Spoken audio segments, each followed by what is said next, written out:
Hi guys, Sandy Ingram here. Welcome. In today's video, we're going to talk about how Iraq has just signed a $1 billion agreement with the IFC, which is a part of the World Bank. Are you ready? This is big news. But first, I have something very delicate to speak to you about. We're always talking about why and how Iran needs Iraq. We understand it. Iran is under sanctions.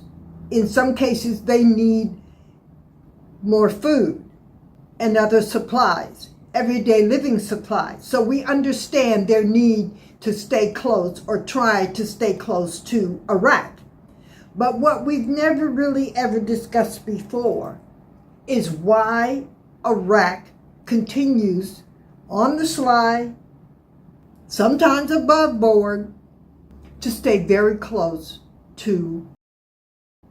Now, the channel could be wrong, but this is how we're seeing things after about 5 years of reporting and researching. Here's the quiet, silent issue that no one is talking about.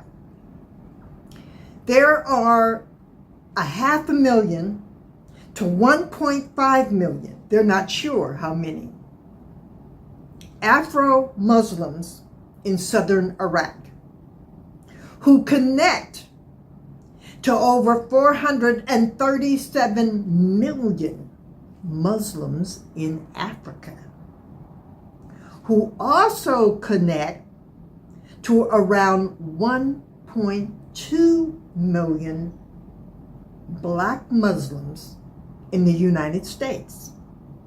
Now, that within itself is not bad. No one's saying that's bad. But we are saying that influence plays a big part in politics. And Iraq may not feel comfortable in standing alone against that large mass of influence. So staying friends with Iran is one way to secure their political policies without influence that they deem not proper for them. Now, I don't want to get into race. That's not what this channel is about.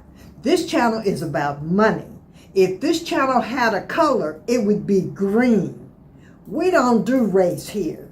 Currency is what we see on this channel. However, we also need to address the unspoken issues that are causing delays in Iraq's progress. The agreements are designed to boost the Iraqi economy, including energy, ports, construction, farming, and real estate. Prime Minister Mohammed Shia al-Sudani said that foreign investment like this is essential to helping Iraq recover from years of conflict, poor services, and corruption. One of the largest projects is a $500 million partnership with the Basra Gas Company. This will capture associated gas, the natural gas that is usually wasted or burned off during oil extraction, and instead put it to productive use. The project also includes upgrades at the Qasr port in southern Iraq, an important gateway for trade. Another deal, worth $120 million with Al-Arin Company for investment, will purchase new equipment for Qasr port, making container handling and storage more efficient. In the construction sector, the IFC is investing $200 million with Nomu Holding to support companies that make building materials such as cement. In northern Iraq, a $65 million sustainable real estate project in Suleymania is moving forward with Hiwa Rauf for investment and development. Additional funds will support modern farming techniques, healthcare facilities, and trade finance to help small and medium-sized businesses grow. But what exactly is the IFC? The International Finance Corporation is the private investment arm of the World Bank Group. While the main World Bank usually lends money to governments, the IFC focuses on helping private companies in developing countries. It does this by providing loans, equity investments, and expertise to businesses that can drive economic growth and create jobs. Founded in 1956, the IFC now works all over the world to support projects that are profitable while also being socially and environmentally responsible. In short, it's like the World Bank's business partner, helping private enterprises succeed in tough environments. For Iraq, these investments could be game changers. Capturing gas instead of burning it will cut pollution and supply more energy to the grid. Expanding port facilities will improve trade and reduce delays for goods coming in and out of the country. Supporting local construction materials and farming will create jobs and reduce dependency on imports. The new real estate and healthcare projects will improve living standards for ordinary Iraqis. If managed well, this package of investments will not only create jobs, but also help Iraq diversify away from its heavy reliance on oil revenues. Still, Iraq faces real challenges. Corruption, bureaucracy, and weak institutions have held back development for decades. The IFC's involvement brings credibility and global oversight, but success will depend on how well Iraq's government and private sector can implement these projects.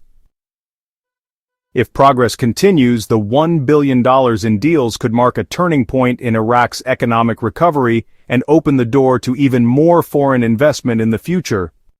Okay, there is one other thing that we need to discuss. Well, two. First of all, if Iraq does good and eliminates corruption, stays on target, and completes the projects within the budget that is allowed, the IMF will surely, as the article said, recommend foreign investors. This is a test for Iraq, and we know Iraq can pass the test. But there's another situation that's brewing under the current on YouTube and other news platforms.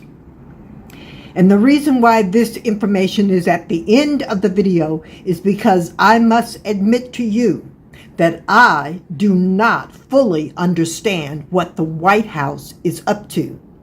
But I do have sense enough to know that Russia is having a breakdown, a fit, over what they believe the White House is planning. Now, it all has to do with that executive order that was nicknamed Genius. It was an executive order, and I know for sure that the order was signed.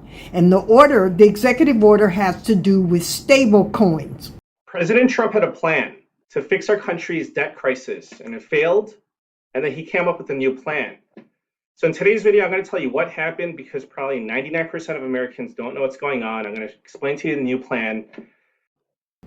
Now, for some strange reason, Russia believes that the United States is going to dump its $37 trillion debt into crypto and gold. They then believe that the U.S. somehow is going to devalue the crypto or whatever it is that they're doing, the stable coin, and then wipe out the $37 trillion in debt.